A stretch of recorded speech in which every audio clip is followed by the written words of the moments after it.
Brought to you by Agilus Diagnostics. Health test की बात आती है तो मैं भरोसा करता हूँ India largest diagnostics company Agilus diagnostics. खुद को टेस्ट करते रहो। नमस्कार, मी पूजा मुंबई तक मध्ये तुमचं स्वागत आहे। महाराष्ट्र विधानसभा निवडणुकीचे निकाल काल हाती लागलेले आहेत। अतिशय धक्कादायक हे निकाल आहेत, कारण महायुतीला घवघवीत यश मिळालं असलं तरी महायुतीचा सुपडा साफ झालेला आहे। आता याच निकालाचा जर आपण विचार केला तर महाराष्ट्रामध्ये अनेक दिग्गजांना पराभवाचा सामना करावा लागलेला आहे। पण अशा सुद्धा अटीतटीच्या काही लढती होत्या जिथे आपल्याला जे उमेदवार निवडून येतील त्यापेक्षा वेगळेच उमेदवार निवडून आलेले आहेत। या अटीतटीच्या लढती नेमक्या कुठल्या आहेत आणि इथे कुठले उमेदवार निवडून आलेले आहेत आणि निवडून येत ते उमेदवार कशा प्रकारे जायंट किलर ठरलेले आहेत हेच सगळं जाणून घेणार आहोत या व्हिडिओच्या माध्यमातून। सगळ्यात पहिल्यांदा निकालावर आपण एक नजर टाकणार आहोत। महायुतीला 236 जागा मिळाल्या तर महाविकास आघाडीला फक्त 49 जागांवर यश मिळालेलं आहे। आता याच्यामध्ये पण भाजपला जर आपण बघितलं तर 132 जागा मिळालेल्या आहेत। त्यानंतर शिंदेच्या शिवसेनेला 57 जागा, अजित पवारांच्या राष्ट्रवादीला 41 जागा मिळालेल्या आहेत। दुसरीकडे महाविकास आघाडीचा जर आपण विचार केला, काँग्रेसला 16 जागा, शरद पवारांच्या राष्ट्रवादीला 10 जागा, उद्धव ठाकरेंच्या शिवसेनेला फक्त 20 जागा मिळालेल्या आहेत। आता यामध्ये असे सुद्धा काही मतदारसंघ होते जिथे मोठ्या प्रमाणामध्ये दिग्गजांचा पराभव झालेला। आता हे सत्तेतले ज्यांचं महायुतीमधलेच हे दिग्गज आहेत तर ही नेते मंडळी कोण आहे ते पाहणार आहोत। तर एकूणच विधानसभा निवडणुकीचे हे निकाल होते, पण असे सुद्धा काही मतदारसंघ आहे जिथे मोठ्या प्रमाणामध्ये अटीतटीची लढत झाली आणि जे सत्तेतले तिथे विद्यमान आमदार होते त्यांना त्यांचा जो बालेकिल्ला होता तिथेच त्यांना पराभवाचा सामना करावा लागला। हे मतदारसंघ कुठले आहेत ते जाणून घेणार आहोत। त्यांनी तिथे कशा प्रकारे नवीन उमेदवार निवडून आले आणि ते कशा प्रकारे निवडून येत जायंट किलर ठरले ते पाहणार आहोत। सगळ्यात पहिला जो मतदारसंघ आहे तो म्हणजे वसईचा मतदारसंघ, जिथे बवियाचे हितेंद्र ठाकूर हे विद्यमान आमदार होते आणि पुन्हा एकदा त्यांना उमेदवारी मिळालेली होती। जवळजवळ 6 टर्म या मतदारसंघातून ते निवडून आले होते, पण त्याच हितेंद्र ठाकूरांचा भाजपच्या स्नेहा दुबे यांनी पराभव केलेला आहे। अतिशय नवीन नाव होतं स्नेहा दुबे यांचं, पण त्या मतदारसंघामध्ये त्यांचा जनसंपर्क चांगला होता हे बोललं जात होतं। हितेंद्र ठाकूरांविरोधात कुठेतरी अँटी इन्कम्बन्सी सुद्धा होती आणि आपण जर बघितलं तर मागे काही दिवसांआधी विनोद तावडेंना त्यांचे पैसे पकडल्याचा आरोप सुद्धा विनोद तावडेंवर झाला होता आणि हितेंद्र ठाकूर यांनी विनोद तावडेंवर मोठ्या प्रमाणामध्ये आरोप सुद्धा केले होते। आमच्या मतदारसंघात येऊन तुम्ही पैसे वाटतात असा आरोप सुद्धा केला होता आणि त्यामुळे हितेंद्र ठाकूर यांचं नाव चर्चेत सुद्धा आलं होतं। पण याच हितेंद्र ठाकूरांचा जो वसई त्यांचा बालेकिल्ला होता त्याच बालेकिल्ल्यामध्ये स्नेहा दुबे यांनी पराभव केलेला आहे। स्नेहा दुबे यांनी तब्बल 77,553 इतकी मतं घेतली। 3,135 मतांनी त्यांनी हितेंद्र ठाकूर यांचा पराभव केलेला आहे। यानंतर जे दुसरं नाव आहे ते म्हणजेच माहीम हा मतदारसंघ, जो अतिशय चर्चेत राहिला होता मतदारसंघ।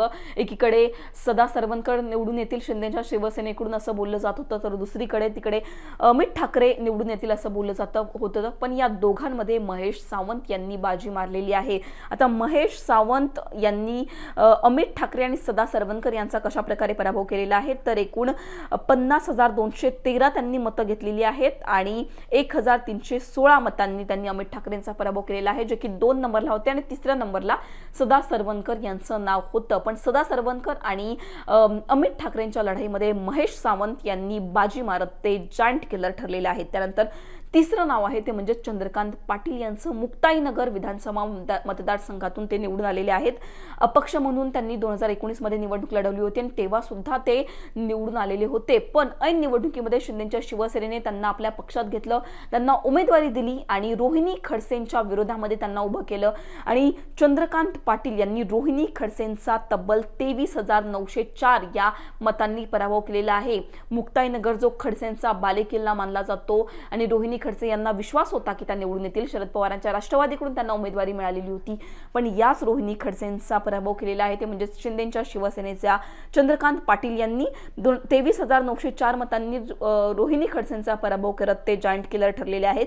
यानंतर रमेश कराड आता लातूर ग्रामीण मतदारसंघाबद्दल बोलूयात. रमेश कराड यांनी धीरज देशमुख यांचा पराभव केलेला आहे.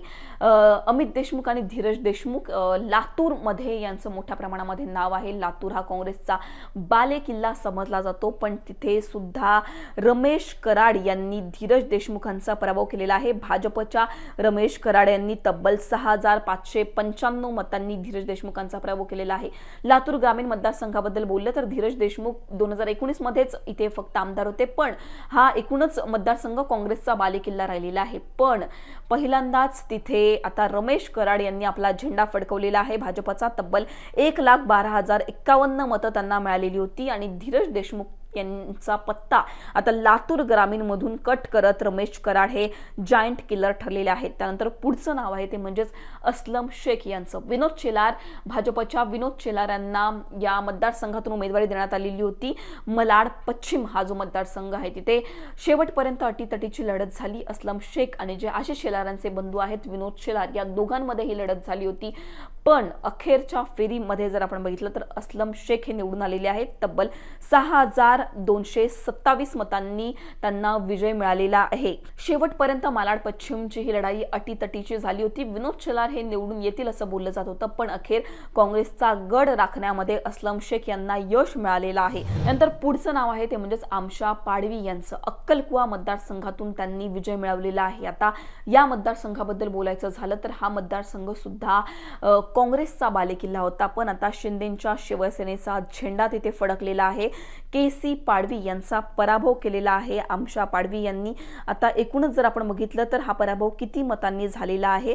तब्बल 2,904 मतांनी आमशा पाडवी यांनी केसी पाडवींचा पराभव केलेला आहे.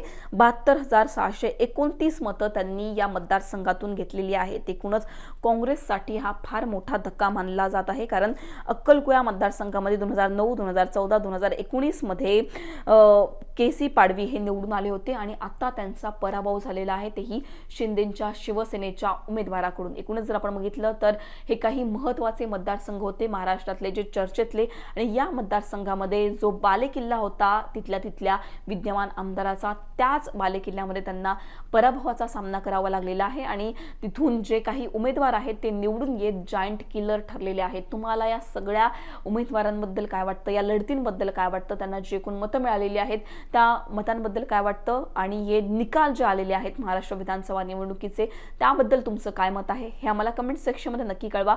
मुंबई तकला तुम्ही जर सबस्क्राईब केलं नसेल तर सबस्क्राईब करायला विसरू नका.